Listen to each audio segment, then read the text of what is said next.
Welcome everybody to my EDHCC top 5 most valuable cards in my collection. I'm your host BT. Just want to let you guys know more and more videos are coming. Sorry for the delay. I'm just getting ready for our next EDHCC Undisputed Tournament, which will begin filming real soon. I'm also having my last day of work as of the filming of this tomorrow. So excited that I'm going to be on vacation for the rest of the year. I'll have plenty of time to make some awesome content for you all. So thank you so much for your patience. Now, as promised, here I'm going to show you how you can have the chance to take home this Helm of the Host, which will be given away to one lucky subscriber. I'll show you the back there. It's in a nice little plastic. Oh, those little flimsy plastics. So, as you know, with the tournament coming up, there will be 8 amazing players playing 8 amazing decks. And I will make sure that in our next episode that there'll be the graphic that will come up that will show you who's playing what and who's facing who. And you'll have the chance to write down in the comments who you think is going to win. And if your pick wins, when the tournament ends, you will be entered automatically into a draw where one person will have the chance to take this card home. And this is open to anywhere. It could be Canada, US, I don't mind. As long as you're a subscriber, you are family here, and I will send it to you.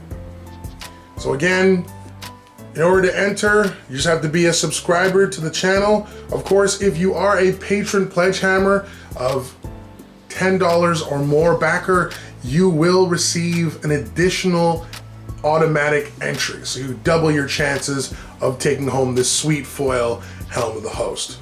I'll have more details when the tournament graphic is made and coming up in the next episode. Now then, on with the list. Honorable mention real quick, because I have a story behind this, is a foil Rhystic study from the original set of Prophecy. Now, the fun fact about this card is when I got this around 10 years ago, the person who gave it to me was pretty much getting out of Magic, and he sold it to me for, get this, $20, and because he was hungry, a Big Mac trio. Can you believe that? That is crazy to me. This card, and keep in mind all the prices you'll be hearing today are in Canadian dollars only, because we are here in the Great Wide North, right? I live here in Montreal. So this card now fetches a price of $550. I still don't understand why. I get it, it's one of the best draw fuel engines in the game, especially in EDH. But $550 when it's been reprinted and so forth as promos and such, maybe it's just my opinion. But anyway, let's move on to the list. Number 5 is this foil promo Imperial Seal.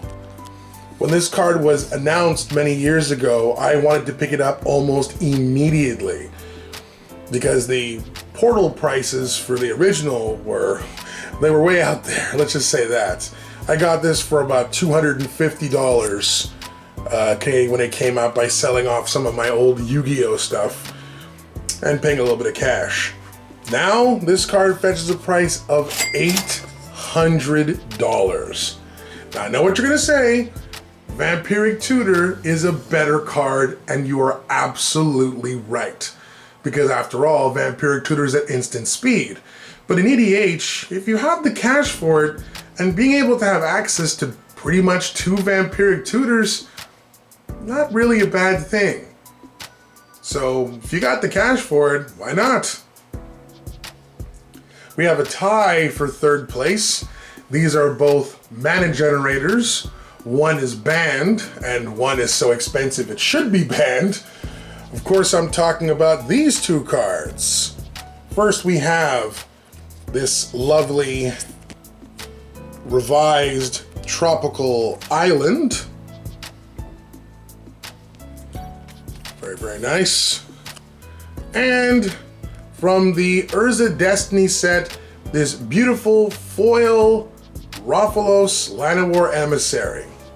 I think he's the only mana buddy in EDH that's banned. But what do you expect? His effect is just broken and allows you to take over so fast.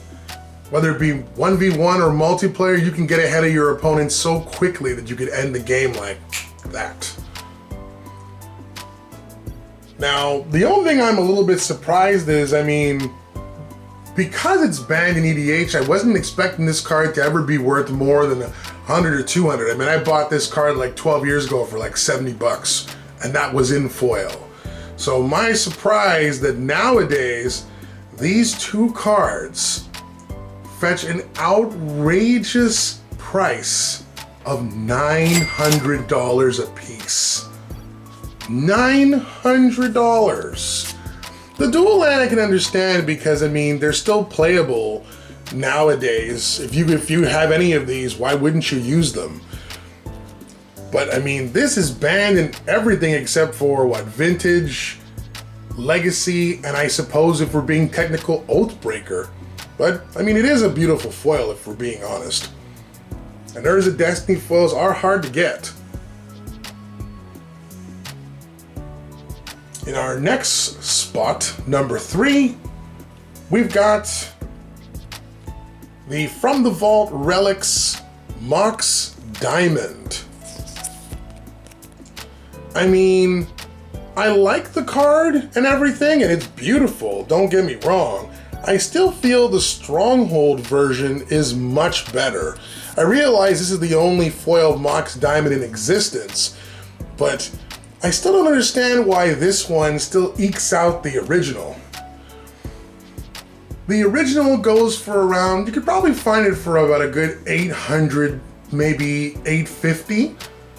But the From the Vault Relics Mox Diamond now currently goes for $1,000.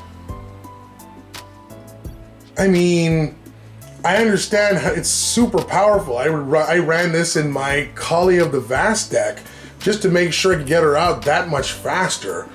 But wow, $1,000. I always thought back in the day I would never have to spend that much on something other than maybe Power 9 or something. Well, now you know how expensive Power 9 is. I'm glad I got these back when they were around 50 to 60 bucks because, or $100 because wow, $1,000. In our number 2 spot, we're back to Revised with one of the best dual lands in the game. Of course, I'm talking about, that's right, Underground Sea. In the last video I did about value, this card in its condition was, well, when I bought it, it was $450 back in the day. And when I last did a video on it, it was fetching a price around $800. Now, $1,200 for a beautiful conditioned Underground Sea. And even played still fetches over $1,000. I know it'll never happen, but when a card becomes that expensive, it should probably be banned in certain formats because, I mean, I get the point. I know, you know, if you have it, flaunt it, but now this is not easy for new players to jump in who want to play like the real tough stuff. But maybe I'm on my own in that feeling, if you will. And speaking of expensive, of course we can't forget about number 1. That's right, it's Gaia's Cradle. Gaia's Cradle I bought for $90 at the very card store I frequented the most, which was here in my hometown. I think I bought it probably, no, I think it was $95 actually. Bought it for 95 bucks. And now it fetches a price of, get this, no kidding, $1,500. A mint Gaia's Cradle in Canadian dollars can run you up to 1,500. Played ones go over 1,200. Even one that I saw that had heavy play was fetching $1,000. Jimmy and I actually have this conversation very often about, he's like, man, I wish I had gone and picked up that card back at our local game store back when it was cheap and it was around 100 or 200 when it was easy to afford. But 1,500, whew, that is crazy. Well guys, that's it for my top 5 most valuable cards. I would like to tag the following 6 people to do their own video for their top 5 most valuable cards. Those people will be the Radical Mari, Mr. Bevers, Neo Royal House of Pricey Cardboard, Mr. Big Tuck, Astral Flame, and we'll say for the last one will be Affinity for Commander.